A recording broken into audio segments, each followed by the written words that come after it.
Well, in my teardown video, said I wasn't going to show this thing booting, but it seems I was mistaken, as it just takes a while to boot, although it's not fully capable of booting. So I was under the impression that this had no hard drive, and that the previous owner removed their hard drive for data security purposes. But it turns out something on this card apparently has flash storage. It'll take a second for it to finish posting, but yeah. Basically, once the light starts blinking, the hard drive's doing stuff. Now that beep was just the Intel post. Also, I think I'm making it angry because I'm telling it I want to get into BIOS. Maybe. There we go.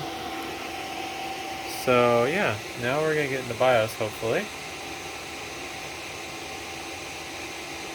Maybe. These server boards are kind of slow usually.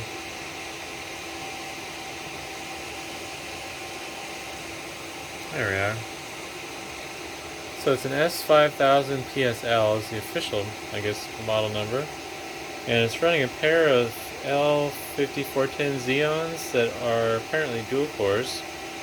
Which is kind of weird. I don't know why you'd run dual CPUs but have it that anemic. Unless they're somehow using them as a redundancy, but I'm not really sure how that would work. But yeah, that's I guess not my problem. It doesn't have a power button on the front, so I'm not sure what you would do if this chose to not power on when it received power. You could obviously reach in there and oh, front panel's right there. So you could wire up a front panel switch. I'm not sure what this wire's doing. I shouldn't be sticking my fingers in this while it's on, but yeah, that's just how it goes. Oh, okay. So that's probably a reset switch. There's a little pinhole there. This is not labeled though. But anyways, discard changes and exit, no save. So now, in theory, the light on that card is going to start blinking. Yeah, it's trying. So it's launching a Linux boot of some sort. That's weird. No activity light this time. Oh, there we go. So there's an activity light. And still blank on the front screen, just the branding. But as you can see, it's doing some sort of Linux boot. And more than likely failing. I don't feel like trying to figure out what's going on there, since it just doesn't matter.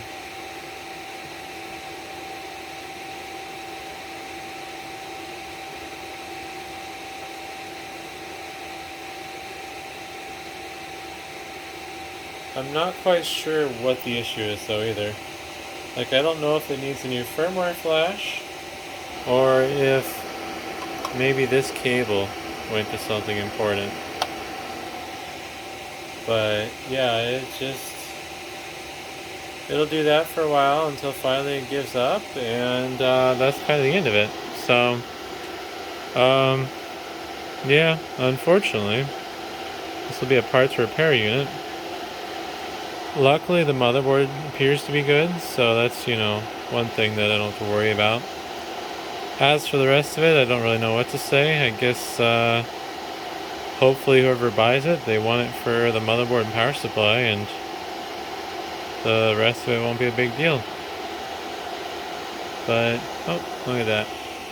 It's, getting there.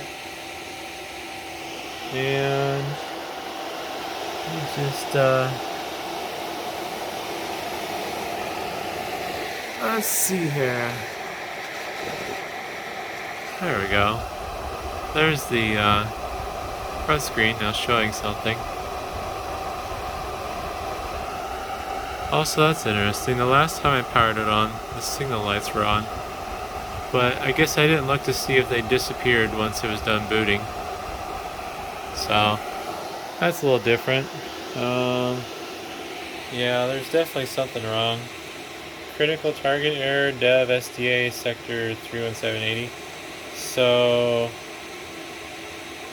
I'm no Linux expert, but based on what that's saying, I think what might be going on is the flash memory that this boots off of has failed.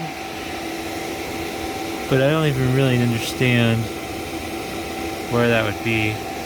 And I'm pretty sure this is what it's booting off of, because the SD card slot in the front is empty.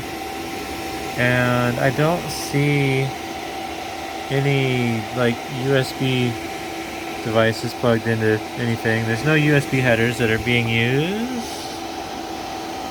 I don't think. Oh wait, no, this is a going to a USB header.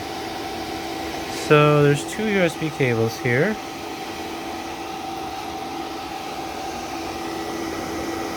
Oh, okay. So this, oops, it's so hard to look and camera at the same time. This might be actually the boot storage.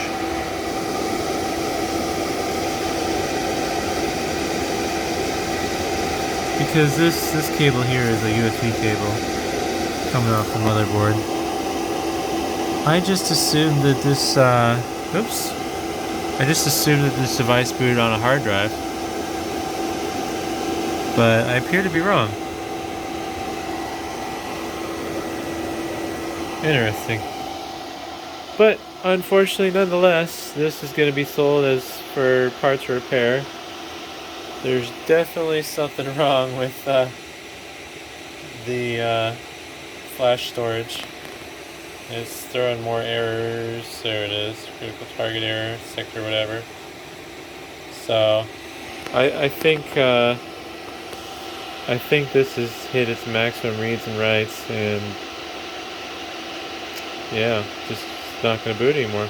So either way, hopefully that's interesting. Hopefully this is beneficial, I guess, showing that it boots. Don't really know what else to say, but thanks for watching.